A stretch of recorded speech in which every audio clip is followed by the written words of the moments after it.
နောက်ဆုံးငါရောက်ကျန်ရှိတော့ပကရိအနေကြည်လင်းပြီး55ရောက်ပေါင်းတဲ့အခါကောင်းငါဦးမှာလောင်ပြောင်းလာခေမီရလောကတပါဝ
55ရောက်ပေါင်းတဲ့အခါအကောင်းငါဦးမှာ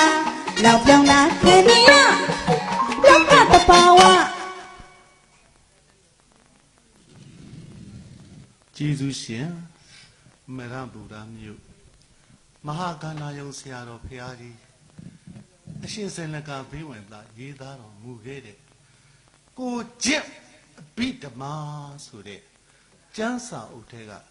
တရားမျက်စိနဲ့ပညာမျက်စိကိုခွဲခြားစိတ်ဖြာပြီးတော့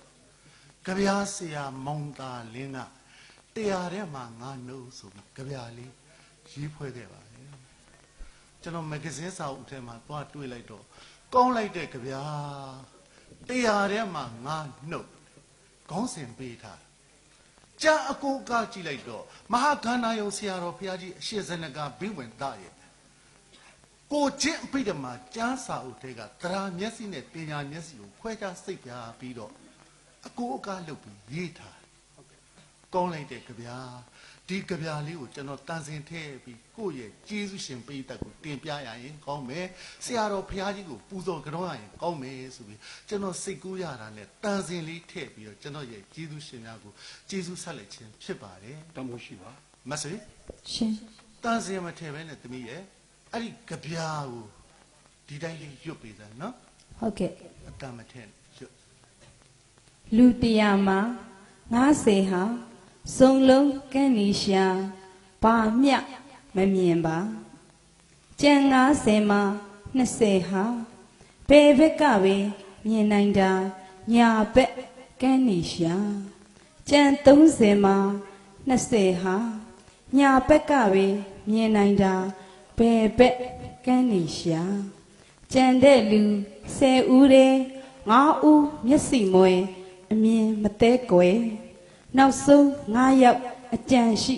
အကောင်းပကတိအမြင်ကြည်လင်ပြီး65ယောက်ပေါင်းတဲ့အခါအကောင်း9ဦးမှာလောင်ပြောင်တာခံနေရလောကတဘာဝ ကောင်းလိုက်တဲ့ကြဗျာ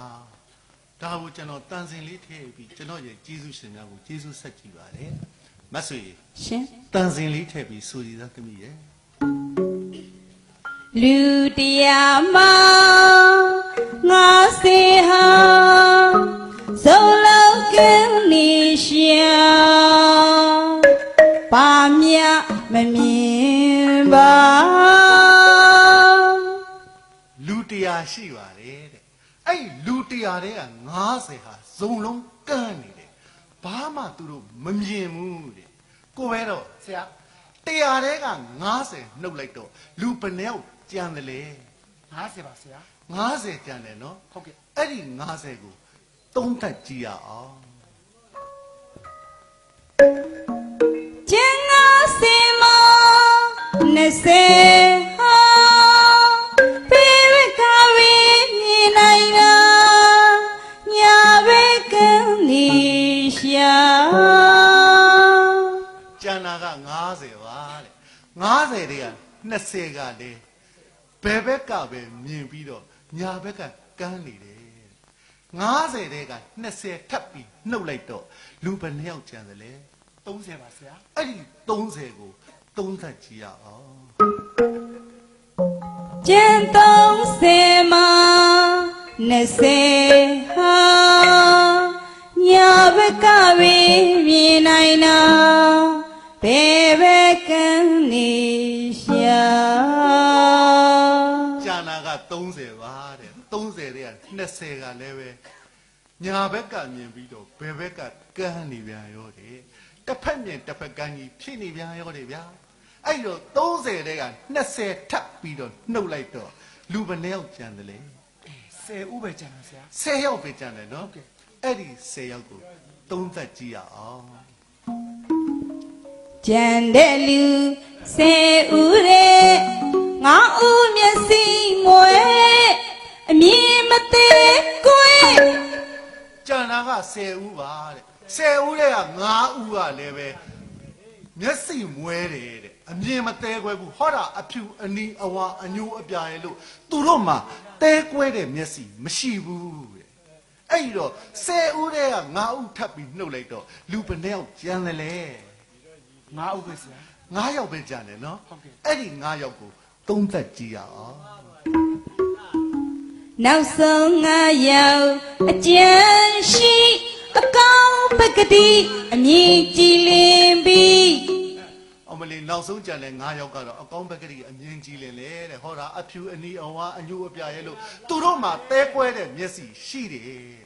ကောင်းပြီမကောင်းတာက95ယောက်ကောင်းတာက9ယောက်မကောင်းတဲ့95ယောက်နဲ့ကောင်းတဲ့9ယောက်နဲ့နှိုင်းရှင်ကြည့်လိုက်တဲ့အခါ 95ယောက်ပေါင်းတဲ့အခါအကောင်း9ဦးမှာလောင်ပြောင်တာခံနေရလောကတဘာဝ မကောင်းတဲ့95ယောက်ကကောင်းတဲ့9ယောက်ကိုလက်ညှိုးထိုးပြီးလှောင်ပြောင်းနေတာဟာလောကရဲ့တဘာဝကြီးပါကြမ်းကြမ်းခံလိုက်စမ်းပါလို့ဆရာတော်ဘုရားကြီးရေးသားတော်မူခဲ့တဲ့တရားမျက်စိနဲ့ပညာမျက်စိကိုအခြေခံထားတဲ့မောင်တာလင်းရဲ့တရားထဲမှာငါနှုတ်နဲ့ကျေးဇူးရှင်များကိုကျေးဇူးဆက်လိုက်ရပါတယ်ခင်ဗျာ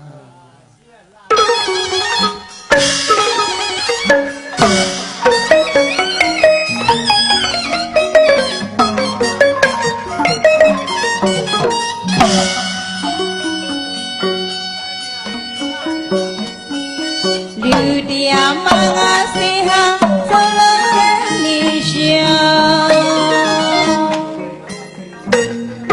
ဘာမြတ်မမြင်ပါ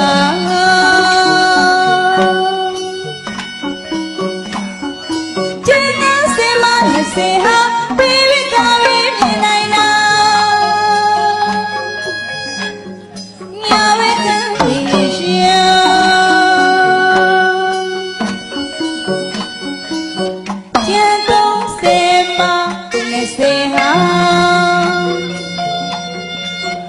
ညာဝဲကောင်းရင်